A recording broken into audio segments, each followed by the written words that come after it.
Bismillah ar-Rahman ar-Rahim. Do you know the author of a book in medicine that became the main textbook in European universities up until around 400 years ago? He was a Muslim scientist by the name of Ibn Sina. His full name is Abu Ali al-Hussein Ibn Sina. He was known in Europe as Avicenna. Ibn Sina was born in 980 and died in 1037. So in Hijri years, that is 370 Hijri when he was born, and he died 427 Hijri. He wrote in a lot of subjects, mainly medicine and philosophy, but he also wrote in astronomy, alchemy, geography, geology, physics, math, logic, etc. He was a polymath. A polymath is someone who was encyclopedic in his knowledge, and he wrote in various different subjects. And he would also connect them, so it was an interdisciplinary approach towards science. He spoke two languages, Arabic and Farsi. He was born in modern-day Uzbekistan, in a small village near Bukhara. Memorized the Quran at age of 10. And as a kid, he started learning fiqh, math, and some philosophy. And as a teenager, as he was learning philosophy with his teacher, he picked up Metaphysics by Aristotle. It's a book called Metaphysics by Aristotle. It's a very, very, very tough book. Even for people who study philosophy in universities, that's one of the works that they have to go through, and it takes time to really understand it. And so he kept trying to read it over and over and over again, and he wasn't able to understand it. And he would often go and make wudu, pray salah, and make dua that Allah subhanahu wa ta'ala would open up an understanding for him. He was so persistent that he read this book 40 times. And he says, it got to a point where the words are etched in my memory. He said that. And he memorized it, but he just couldn't really quite grasp the concepts that he was reading. Look at the persistence. Until Allah did open up a door for him, and he picked up a book that he didn't really think was going to really help him or anything. It was a book by another Muslim philosopher, Al-Farabi. And when he opened it up, it was actually a commentary on the book that he was trying to understand. It was an explanation of it. It was a sharh. And so he read it, and he was quite elated. He was so happy to finally having understood this, that he went out and he started giving charity to the poor to feed them as a sign of gratitude to Allah subhanahu wa ta'ala. And after his study, he went on to medicine. How old was he at the time? 16.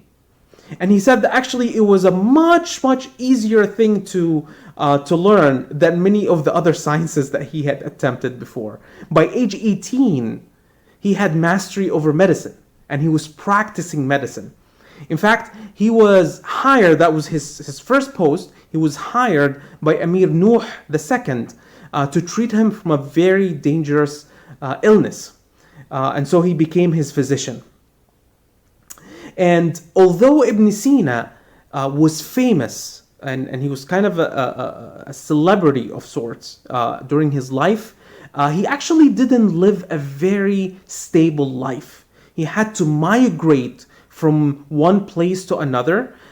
He at times was confined in, for example, a fortress where he couldn't leave that fortress. At one point, he had to hide for many days.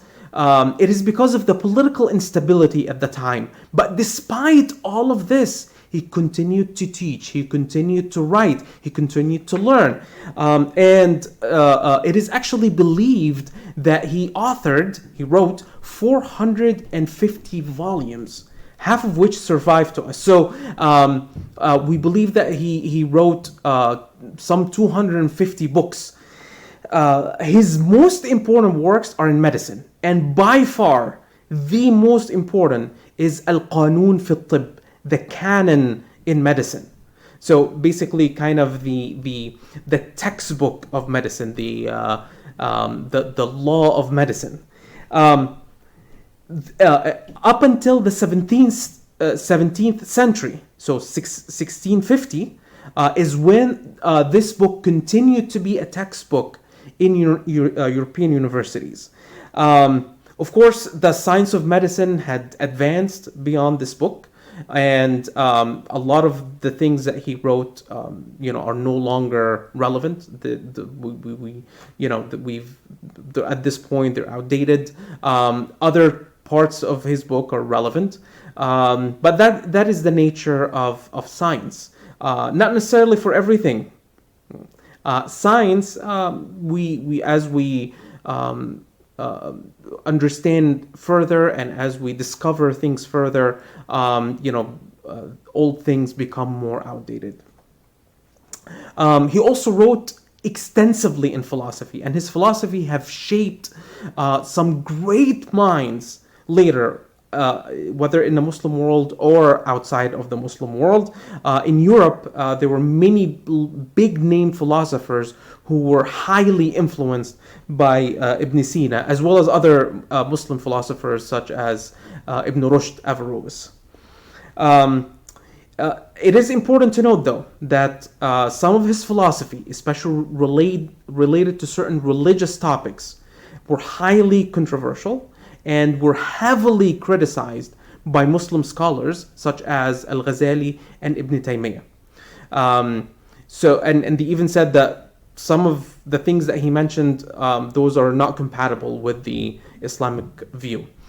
So it is just very important, if you're interested in learning about Ibn Sina and his philosophy, that when it comes to aspects related to religious philosophy, that you have to navigate this very carefully.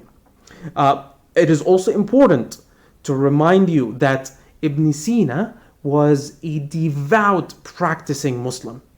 He was a devout practicing Muslim who believed sincerely in Allah subhanahu wa ta'ala and in the Quran.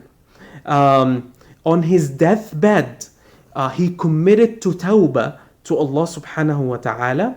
He gave his wealth to the poor. He tried to make amends to anyone that he felt he did wrong to.